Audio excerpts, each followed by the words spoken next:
Going on a cruise is a near-perfect vacation. The ships are beautiful and elegant. The service is amazing. There's top-notch entertainment, live music, relaxing pools, engaging sports, endless activities for all ages. All of this, plus exotic places to visit, endless memories you'll cherish, and more food than you could possibly eat. It really is the perfect vacation, with something for everyone. However, there is one thing that can dampen your trip, and that is if you happen to encounter motion sickness. Since cruise ships travel through the oceans, they naturally encounter some turbulence and rough weather. And although the vessels are designed to limit the amount of movement, and the captain and crew routinely steer around the worst of the storms, passengers will sometimes still encounter some of that motion. There are a number of ways to treat motion sickness, but one of the best strategies is to avoid the areas of the ship that are affected the worst. In this video, we're going to take a somewhat scientific look at how the ship moves in the water and learn which areas of the ship are the best and the worst for experiencing excessive movement, so you can make decisions that help you reduce or eliminate motion sickness on your journey.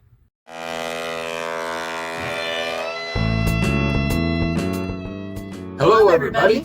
Welcome to our cruise channel. My name is Kevin and this is my wife Michelle. We're here to share our cruising experiences with you and to bring you tips and tricks to hopefully help make your cruise time better. If you enjoy our videos, take a minute to click like and please subscribe to the channel so we can keep making these videos for you. So, let's get cruising! Studying cruise ship movement. We've created some animations here that will help illustrate and explain how cruise ships react to the surging water to create ship movement.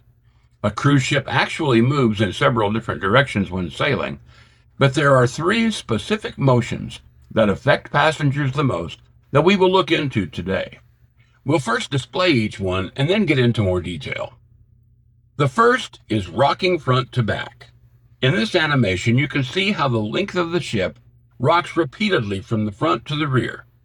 This is often the biggest movement passengers feel, although the other two directions add to the overall effect as well. The second is side-to-side rocking. In this illustration, looking at the ship from the front or the back, you can see the outer edges of the ship rocking up and down with the movement. Since the ship is not as wide as it is long, this movement has less effect, but it is still a noticeable contributing factor overall. Now, the third type of motion we're going to call the height factor. This movement is relevant to the height of the ship and how far up the ship the passenger is located. So let's start with the first one, the front to back rocking. To better understand the movement as we look at the animation, we want to draw a line under the ship and have it track the movements with it. You can see that the line rocks on a pivot point or fulcrum in the middle, much like a seesaw or teeter-totter on a playground. Now let's bring that line forward so we can study its movements better. If you remember your playground days, you'll know that the greatest movement on the seesaw was out at the ends.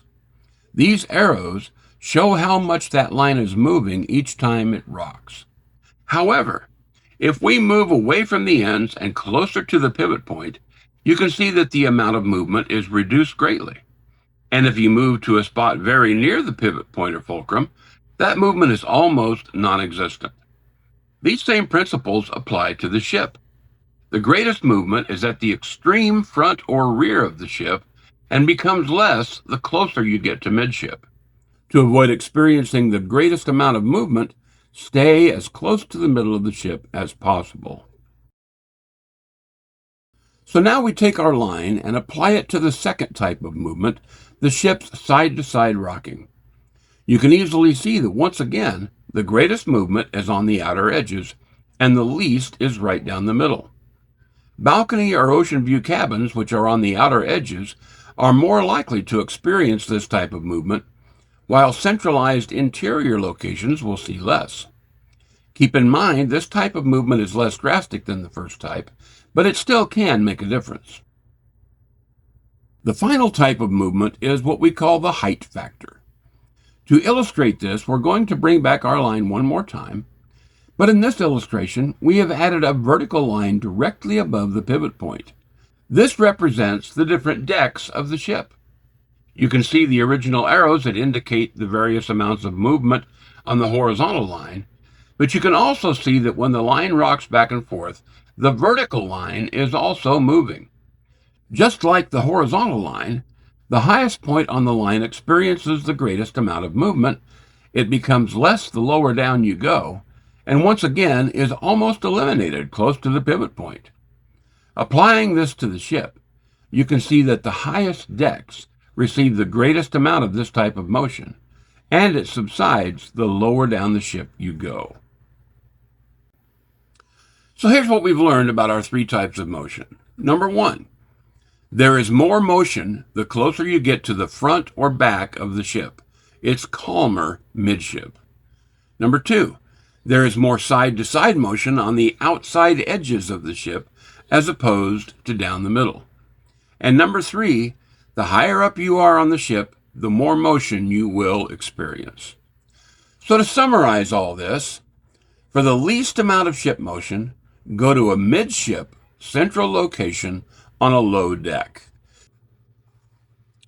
If you find yourself dealing with the symptoms of motion sickness and need to get away from the movement of the ship for a short time, you may try to find a venue or an event happening in a low central position on the ship.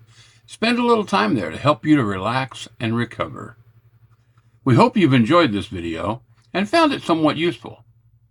If you have any questions or thoughts you'd like to share, please leave them in the comments below. Hey everybody, thanks for watching. Be sure to subscribe to the channel so you can keep up with all the new videos we've got coming out.